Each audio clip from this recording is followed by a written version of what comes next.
Don't start crying already.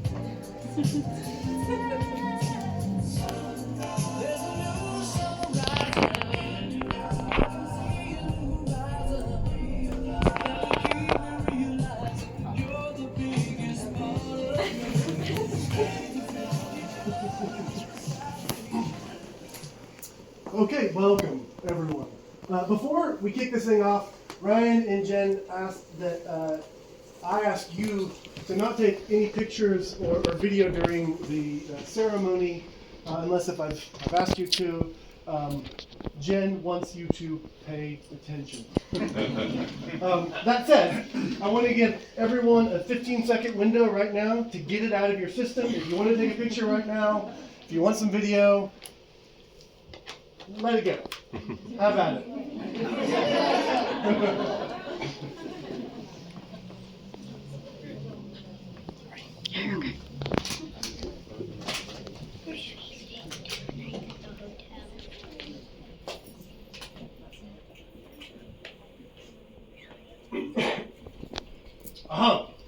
Now that that's out of your system, dearly beloved, we are gathered here today to celebrate the wedding of Ryan Lake and Jennifer Burgess.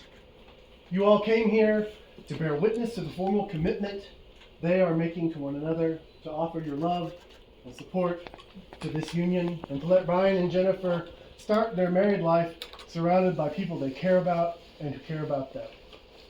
I want to take a moment. The bride and groom asked me to make a special case for Emily Blaylock, who did so much putting this together at the last minute, getting a photographer, getting the donuts, getting the flowers, really doing just an amazing job. Thank you so much. It's really amazing what you can accomplish in such a short amount of time. Thank you, Emily. So, okay, we're at the point in the ceremony when a traditional minister would ask if anyone here has any reason to think that this man and this woman should not be joined together in matrimony. That never happens except for in movies, and I don't like the framing. I think it's sort of negative. So, instead, I'm going to ask everyone, if you aren't already, to stand up, to rise for one moment, if you can. And here's what I'm going to do.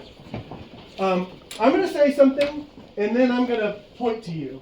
And if you agree with what I'm saying, I just want you to say, "That's right." So let's practice. Sunshine is good. That's right. Apples are better than bananas. Okay, good. Don't say anything. Okay, let's try this for real now. I'm here because I love Ryan, or I love Jen, or I love both of them. That's right. I'm here because I'm happy that they decided to get married. That's right. I'm here to celebrate this union and commit myself to support them however I can. That's right. It is a joy and an honor to be here. That's right. A pure thing, a glad thing, a bit of unadulterated and unambiguous sunshine. What a blessing to be invited. Thank you, Ryan and Jen, for letting us come and bear witness. That's right. We love you, and we're glad to be here. That's right. All right, sit down. And thank you. When Ryan called and asked me if I'd come to officiate his wedding about 52 hours ago, I said, of course, because I love him. But also I kind of freaked out a little bit, because how does one do a wedding? I myself have been in a wedding. I'm married. But I didn't do the wedding. I participated. Really, if anything, the wedding was done to me.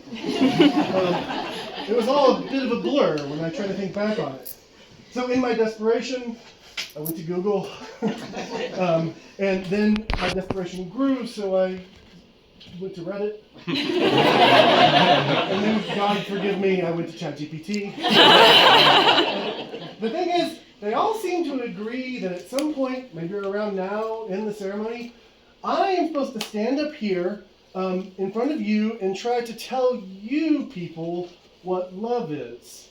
Or what makes a good marriage? You know, love is the union of two souls. Don't go to bed angry, that kind of thing. And that's just insane. That's an insanely presumptuous thing for me to do. I don't have any idea how marriages are supposed to work. I scramble daily just to keep up with my own. I can't imagine having anything insightful or illuminating to say on the subject. There are, I'm pretty sure, no rules, no algorithm to follow. We're people. We're complicated. Especially these two people are complicated. Some couples do go to bed angry, and it works out fine for them. Who am I to tell them different? Brian and Jen, do what works for you. Marriage is hard. It's work. Love is not a state of being. It's an endeavor. It's a series of problems and attempted solutions. And it is a balm to all the injuries that life throws our way. It is a challenge that is worth the effort. It is more deserving of the effort than any challenge we face. But that's just my guess. I don't know that it would stand up to peer review. We will now hear a reading from Ryan and Jen's friend, Dr. Jennifer Meeks, who may have something slightly more illuminating to say on the subject.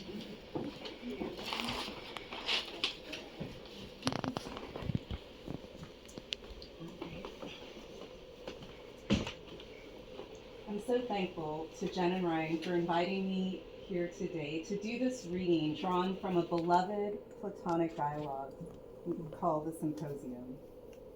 It's not often that my skills in ancient Greek thought are called upon, so thank you both for finally providing me with an answer to the question, what are you going to do with that?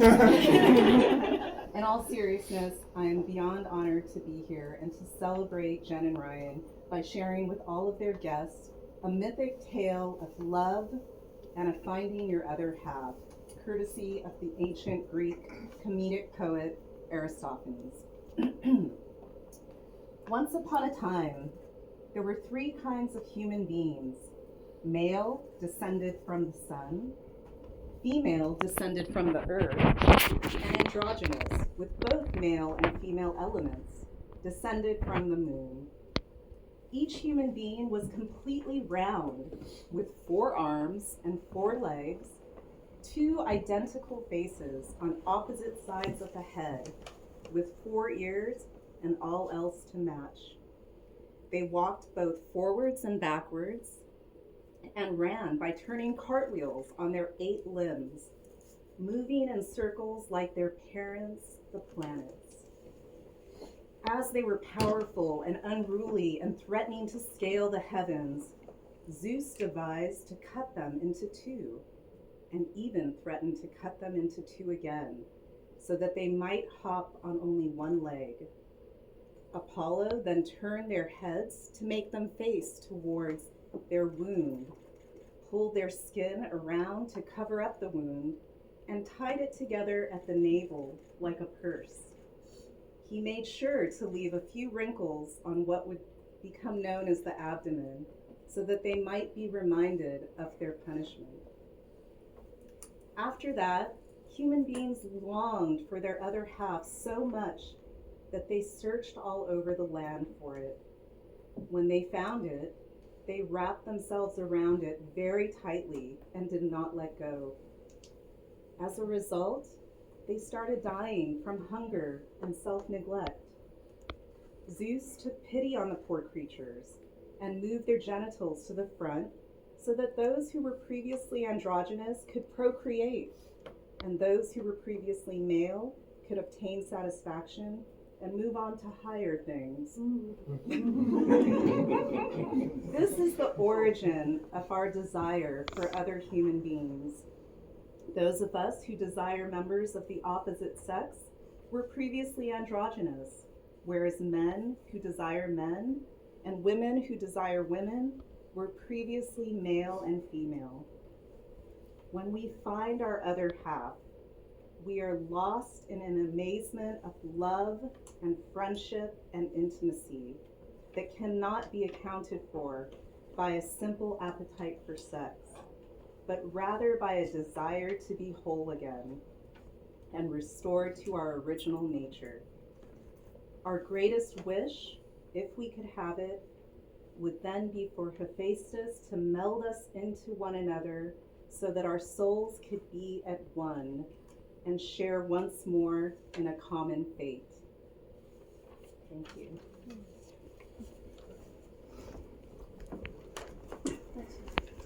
Thank you, Dr. Minks. Thank you. I first met Ryan in 2006 when I joined the Department of Philosophy at the University of Miami. I knew almost immediately that we would be friends.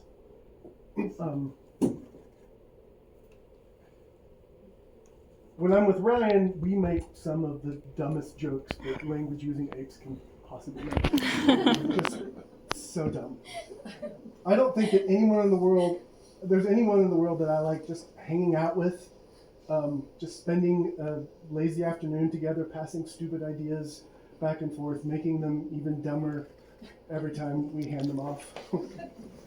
Jen joined the department in 2009, and it was not so obvious from the start that we would be friends. Because back then, there was a kind of culture at the University of Miami Department of Philosophy, a kind of rowdy, aggressive, boozy party culture, arguing about Wittgenstein over your 7th or 8th drink of the night at 2 a.m, that kind of thing. I was right in the middle of that, and Ryan was too, and I think we loved it. It was a lot of fun. It was not for Jen. She generally avoided the parties, and when the parties came to her, as sometimes happened, because she lived in a house that had really good beer, she'd just kind of disappear into her room and shut the door. She was totally immune to my charm. She let my Facebook friend request go unanswered for months. But not so with Ryan. As many of you know, his is a subtle and mellow charm. He is a gentle man. And I think Jen figured that out because at some point they became friends.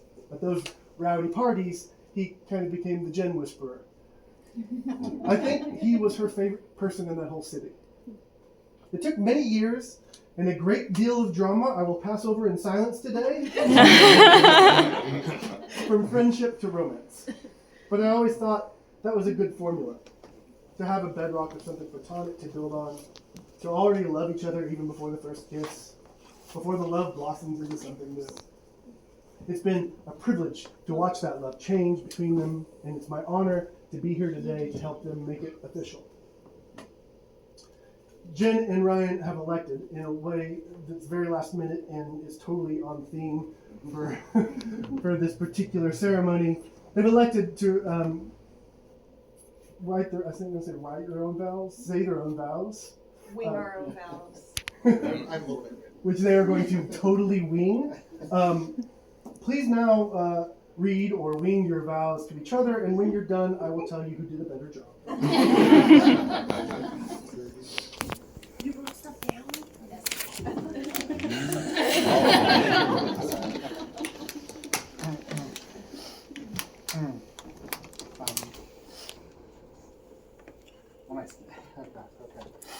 When I stand here looking at you, just so beautiful, with your eyes so full of love, giving me that Pam look that you've given me for years. I don't know how I went so many years without holding you, or without kissing you, or without being anything other than yours. This past year has been, without question, the most amazing year of my life. You have made me feel so supported, so loved, and so taken care of every day. Even before we were together, you were always the one in my corner. You were always the one singing my praises to people, always telling everyone how awesome I was. You were the one who baked my birthday cakes. You were the one telling me at every opportunity that I was your favorite person. And somehow we weren't together, but I don't know how it took us so long to figure out that we belong together, but I'm so grateful that we finally got our acts together. We're facing some big unexpected challenges now, and there's uncertainty about what weight is coming in the next days and months, but the thing I know with absolute certainty is that you'll be there by my side every step of the way, and I just can't imagine facing this without you. I vow to always support you, to always fight for you, to always let you have my ice, to make you oatmeal with strawberries whenever you want it. I vow to spend every single day of my life loving you with every fiber of my being. I'm yours forever and ever, and I can't wait to call you my wife. Well, I don't know how to do that. So, as Mark so wisely said, I was immune to his charms. He tried very hard. I will give you that. You tried very hard. But there was one night that Ryan was at a party and I wasn't off reading a book in my room, and Ryan took over the Apple TV with his phone and started playing, the real mushy 70s style mushy stuff. And he put Ambrosia on the TV, and I love Ambrosia. You might notice Anna and I came down the aisle to Ambrosia, and that was when we bonded, was that night. I came and I sat down next to you on the couch and I said, "Hi, I love you." We knew each other, but we didn't really know each other. And that night we bonded, and at the end of the night I said, "So are we friends now?" And you said yes. And we had other moments after that. We kept having these little moments, especially when I would tell you that you were a happy-making person, and when I would tell you that you were my favorite person. And we should have paid more attention to that, but we were dummies, and now we have stopped being dummies.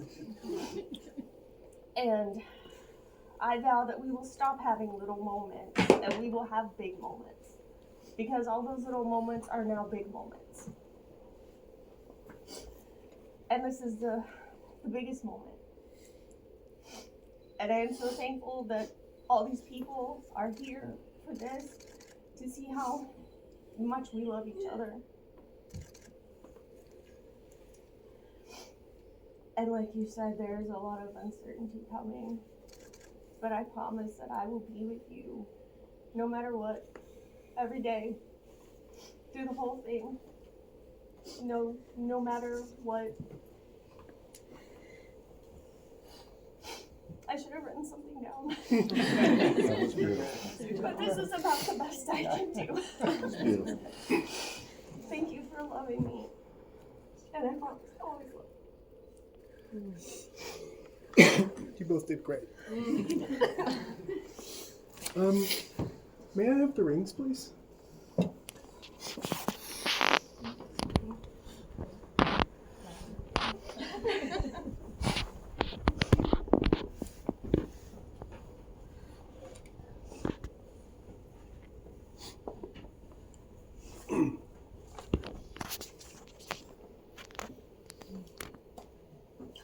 Ryan, please place this ring on Jennifer's finger and repeat after me.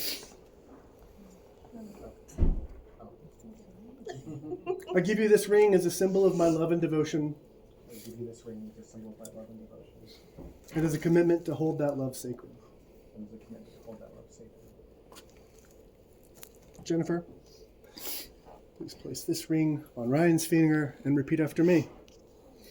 I give you this ring as a symbol of my love and devotion, I give you this ring as a symbol of my love and devotion, and as a commitment to hold that love sacred. and as a commitment to hold that love.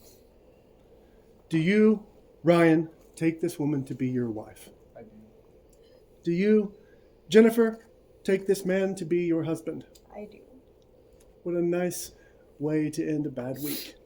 By the power invested in me by the state of Georgia and a kind of sketchy website that made me a minister when I gave my email address, I now pronounce you husband and wife. Okay, smooch. Ladies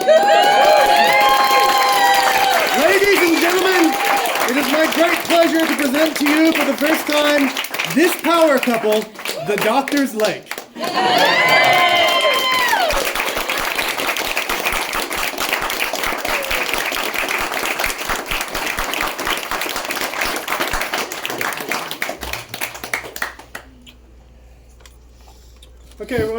beer. We're gonna go have some drinks.